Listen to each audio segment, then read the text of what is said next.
पहले बायोलॉजिकल और psychological perspective को डिस्कस करेंगे और उसके बाद जो सोशियोलॉजी के 3 पर्सपेक्टिव्स हैं, फंक्शनलिज्म, कॉन्फ्लिक्ट और सिंबॉलिक इंटरेक्शनिज्म, उसे अप्लाई करेंगे। बायोलॉजिकल एक्सप्लेनेशंस के बारे में, किसी भी एक्सप्रेशन के बारे में कहा जाए तो आप ये जानते हैं, आप देख चुके हैं कि क्योंकि ड्रग एब्यूज़ की वजह से डिफरेंट सोशल प्रॉब्लम्स अराइज होते हैं सोसाइटी में। तो सवाल ये पैदा होता है, that is need to be explained, that why do people abuse drug. कौन कौन सी रीजंस हैं जिसकी वजह से they are abusing drugs so that it is leading towards different social problems in society.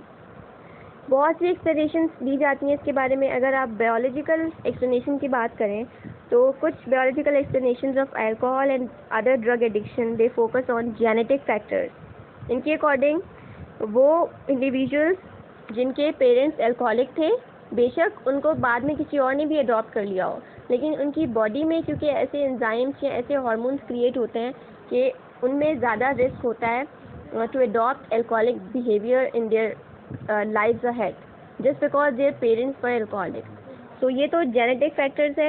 इसके अलावा जो children हैं they might also inherit cognitive or learning impairments. For example, hyperactivity, attention deficit disorder, psychological features, impulsivity, sensation seeking, anxiety और other different problems। और इसकी वजह से उनकी बॉडी में risk of alcohol abuse ज़्यादा हो जाता है क्योंकि उनके अंदर इनिशियली बाय बर्थ ये प्रॉब्लम्स हैं that they have adopted, that they have inherited from their parents. So just to relax themselves they may adopt alcoholic behavior in future. कुछ ऐसी स्टडीज़ हैं that focus on the relationship of brain and drug addiction. These studies have found convincing evidence that drugs such as alcohol, heroin, cocaine act directly upon your brain mechanism that are responsible for reward and punishment. ये सारी चीज़ें हैं जो कि biological factors means basically they talk about genetics that you have inherited, the individuals inherit this drug addiction behaviour from their parents. अगर आप psychological explanation की बात करें तो साइकोलॉजिकल एक्सप्लेनेशन ये कहती हैं कि it is part of social learning. There is reinforcement of drug behaviour on individuals.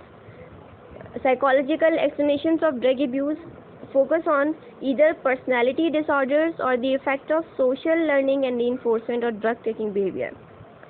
Some studies have found that the personality disorders like antisocial personality, like psychopathy, impulsivity, affective disorders and anxiety among different individuals are more common among drug abusers than non-abusers. ये सारे वो problems हैं, personality disorders हैं जो कि according to psychological perspective drug addicts के अंदर मौजूद होते हैं।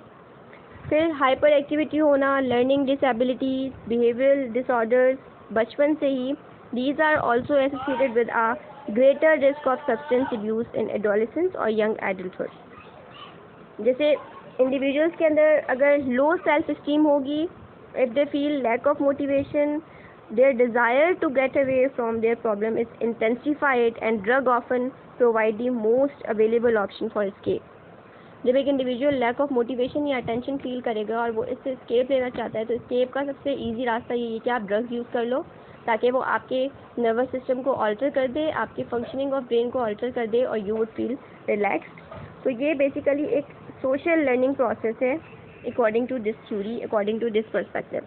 क्योंकि अगर मैं इसमें फर्दर अगर डिटेल में जाऊँ और अगर सोशल लर्निंग थ्योरी की बात करूँ जो कि ये कहती है कि बेसिकली जो इंडिविजुअल्स हैं they go through a learning process which takes place through instrumental conditioning, यानी कि पॉजिटिव रीइंफोर्समेंट और punishment means something that you have learned since your childhood, या फिर आप मॉडलिंग की बात करते हैं मीन्स आप दूसरों को देख कर सीख रहे होते हैं।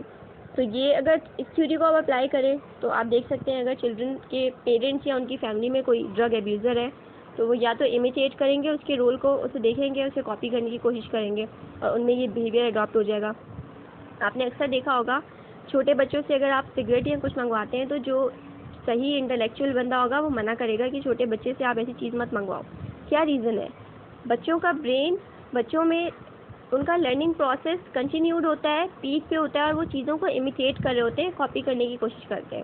So they are more prone to adopt that behaviour. Then अब सोशियोलॉजिकल एक्सप्लेनेशंस की बात करते हैं। सबसे पहले सिंबॉलिक इंटरेक्शनिज्म की अगर बात करें तो अगेन ये कहा जाएगा that drug behaviour is learned and influenced by the families, peers and others. और इसके अलावा एक और प्रॉब्लम है कि अगर अल्कोहलिक्स पे एक बार अल्कोहलिक का या ड्रग एडिक्ट का लेबल लग जाता है तो फिर इसे डिसकंटिन्यू करना बहुत मुश्किल हो जाता है। मीन्स आपने उसे लेबलाइज कर दिया है, फिर लेबल लग चुका है, उस पर टैग लग चुका है कि वो एडिक्ट है, ड्रग एब्यूज़र है, तो फिर इसे डिसकंटिन्यू करना बहुत मुश्किल हो जाता है।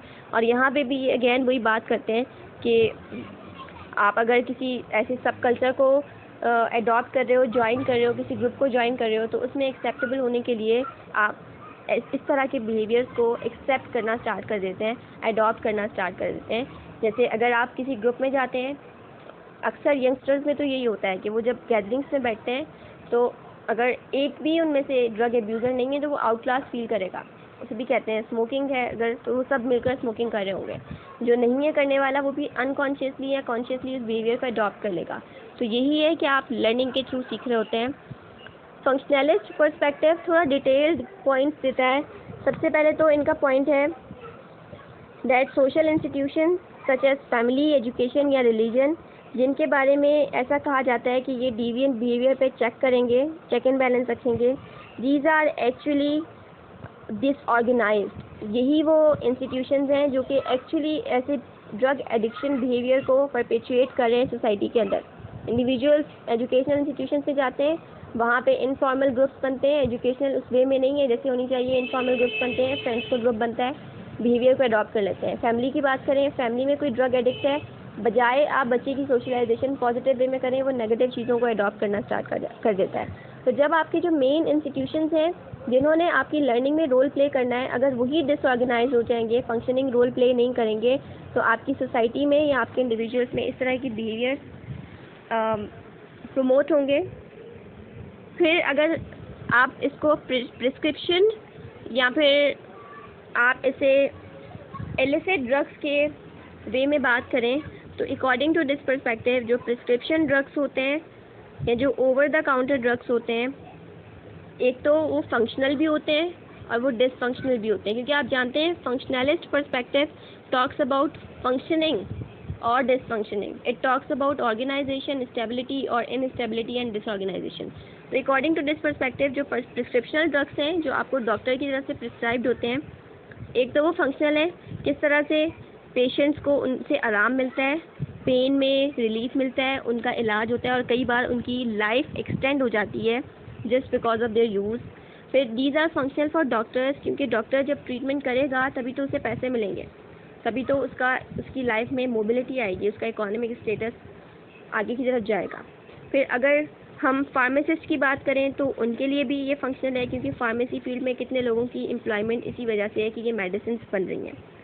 अगर आप डिसफंक्शनिंग की बात करें तो ये पेशेंट्स के लिए डिसफंक्शनल भी है, जैसे हमने स्टार्ट में बात की थी कि जब अगर इंडिविजुअल्स को या पेशेंट्स को ये फील होगा कि इससे रिलीफ मिल रहा है तो वो ज़्यादा रिलीफ लेने के लिए कोशिश करेंगे कि वो ज़्यादा से ज़्यादा और इसकी जो क्वांटिटी है, डोज है, उसको बढ़ा दें और वो एडिक्शन की तरफ भी जा सकते हैं, डिफरेंट साइड इफ़ेक्ट्स भी फेस कर सकते हैं। डॉक्टर्स या फार्मासिस्ट वगैरह या कंपनीज जो हैं they might be sued because they manufacture prescribed और sold a drug that is alleged to cause bodily harm to users। तो ये डिसफंक्शनिंग भी हैं।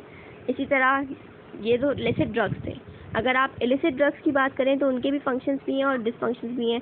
फंक्शन ये है कि बहुत से ऐसे इदारे जो कि क्रिमिनल जस्टिस सिस्टम है या फिर जो फेडरल गवर्नमेंट है and federal government and social service agency, जो भी क्राइम को कंट्रोल करने वाले इदारे हैं, वहाँ पे अगर लोगों को जॉब्स मिली हुई हैं तो उसका रीज़न यही तो प्रॉब्लम है। अगर ये प्रॉब्लम ही नहीं होगा तो ये इदारे ही नहीं होंगे और एम्प्लॉयमेंट ही नहीं होगी। तो इन दिस वे ये फंक्शनल है। और अगर डिसफंक्शनिंग की बात करते हैं तो obviously illicit drugs they lead towards addictions, they lead towards different problems, mental, physical and social illness. तो इसकी वजह से एक इंडिविजुअल की लाइफ में ये डिसफंक्शनल है और सोसाइटल लेवल पे भी drug abuse contributes to loss productivity, human potential and life and money. बहुत सा ऐसा पैसा जो आप हेल्थ केयर पे या एजुकेशन पे लगा सकते हैं वो आपको इस तरह के इदारों को, जो इलीगल ड्रग्स को कंट्रोल करने वाले इदारे हैं, उनको देना पड़ता है। वहाँ पे लगाना पड़ता है, लॉ इन्फोर्समेंट जो इदारे हैं उन पे लगाना पड़ता है ताकि आप इस चीज़ को कंट्रोल कर सकें। तो ये फंक्शनिंग भी है कि लोगों को जॉब्स प्रोवाइड की गई हैं, लेकिन ये डिसफंक्शनिंग भी है क्योंकि जो पैसा आप किसी हेल्दियर वे में लगा सकते हैं, सोसाइटी के वेलबींग के लिए लगा सकते हैं, वो आपको यहाँ पे लगाना पड़ता है। तो in this way it is dysfunctional. अगर आप कॉन्फ्लिक्ट पर्सपेक्टिव की बात करें तो आप जानते हैं कि कॉन्फ्लिक्ट पर्सपेक्टिव कहता है दैट जो लोग पावर में हैं वो अपने मोनोपोली या होल्ड को कायम किए हुए हैं और there is scarcity of resources और वर्किंग क्लास या lower class being exploited. So according to this perspective जो लोग पावर या पोजीशंस में हैं वो ही डिसाइड करते हैं कि कौन सा ड्रग लीगल या इलीगल है, और वही इन ड्रग्स के यूज़ को प्रमोट करते हैं या इन ड्रग्स के यूज़ को इधर पॉसिबल बनाते हैं सोसाइटी में। क्योंकि कॉन्फ्लिक्ट भी एक तो वो होता है जिसमें आप डायरेक्टली किसी को, यानी डिसजंक्टिव और कंजंक्टिव, एक तो वो होता है कि जैसे आप सामने वाले को डायरेक्टली हार्म पहुंचा रहे हैं, उसे इंजर कर रहे हैं। एक कॉन्फ्लिक्ट वो होता है जिसमें आप अपनी पोजीशन को इस इन अ वे मेंटेन कर लेते हैं कि सामने वाला आप तक पहुंच ही ना सके।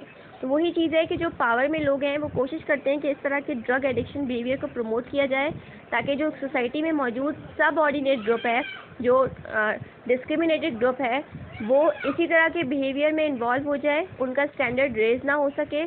क्योंकि जब एक ड्रग एडिक्ट होगा तो वो ना तो किसी एक्टिविटी में इन्वॉल्व हो सकेगा, ना क्रिएटिव हो सकेगा, ना वो कोई पॉजिटिव रोल प्ले कर सकेगा। इनफैक्ट अगर आप वही डिमेंशिया वाली बात करें, उसके पास तो अपनी आइडेंटिटी की अवेयरनेस नहीं होगी।